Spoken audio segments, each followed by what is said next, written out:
भक्ति इत्यादि God gift है, आ भी सकती है, नहीं भी आ सकती है।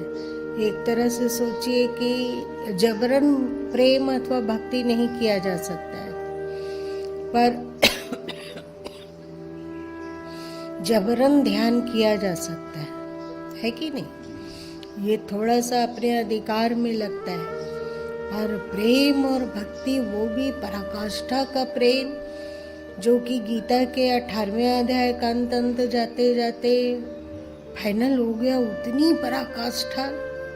अब ये 18वां अध्याय जब छप के आएगी तो आप लोग देखोगे, ओ बिल्कुल अपने बलबूते तो धीरे धीरे संस्कार बनते बनते बनते बनते बनते भक्ति का संस्कार बनता है, और जब भक्ति मिल जाती है तो फिर कुछ और मिलना बाकी नहीं रह जाता है। तो अपने आप ज्ञान खींचा चला आता है, अपने आप ध्यान खींचा चला आता है, अपने आप मस्ती खींची चली आती है, अपने आप वैराग्य खींचा चलाता है।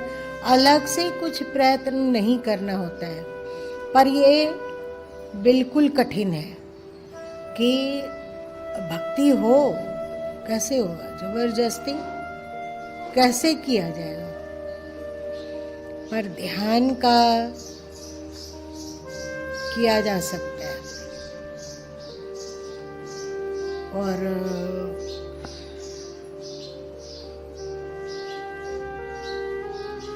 ध्यान एक सीमित समय तक ही होता है। आप सुबह कर रहे हैं, यदि आधा घंटा, शाम को आधा घंटा कर लिए तो हो गया, पर 23 घंटा अभी भी आपके पास है ना? और वो 23 घंटा, 1 घंटा जो हम लोग ध्यान किए हैं, उसको दबा ना दे, इसके लिए क्या करेंगे हम? जो ध्यान का हमारा चिंतन भी थकाने वाला है, विचार चाहे हम कुछ भी करते हो वो भी थका देता है।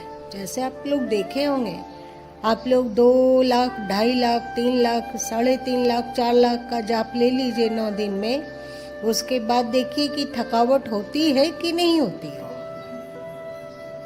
क्या लगता है अरुण जी, नहीं होती है क्या? और थकावट होती है।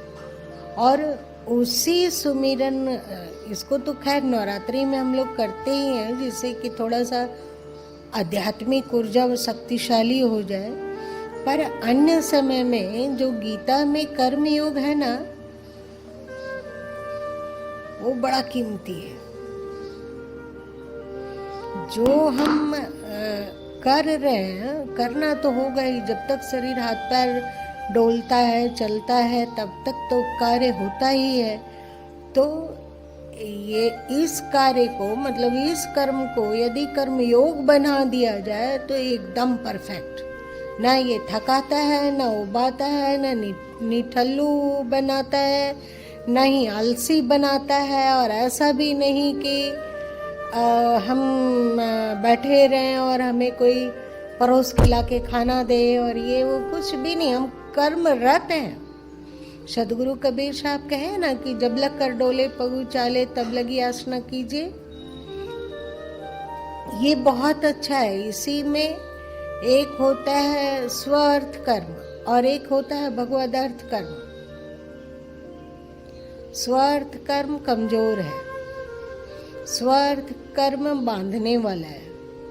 हम अपनी खुशी के लिए कार्य करते हैं कि हमें बहुत पैसा मिलेगा, ये कार्य करेंगे तो हमें बहुत पैसा मिलेगा, ये कार्य करेंगे तो मेरा बहुत यश हो जाएगा, ये कार्य कर लेंगे तो अगल बगल लोग हमें सम्मान की दृष्टि से देखेंगे, ये कार्य करेंगे तो हमारा पुण्य होगा, तो हमारे परिवार में कोई दुख सुख नहीं आएगा, ये कार्य कर लेते हैं तो हम धनी हो जाएंगे। ये सब जो स्व अर्थ कर्म है, ये बांधने वाला है। इसको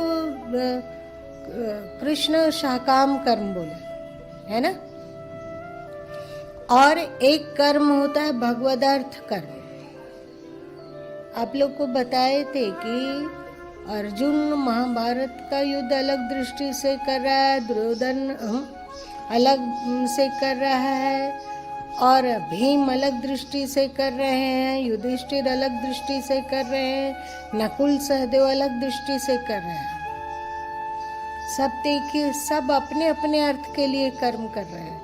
किसी को धन चाहिए, किसी को राज्य अच्छुन रूप से चाहिए, किसी को राजगति चाहिए, किसी को अपना हक चाहिए, कोई अकड़ और दुर्भावना और बदले की भावना से कार्य कर रहा है। पर अर्जुन एक है, वहाँ ये सब कुछ नहीं, वो भगवद अर्थ कर रहा है।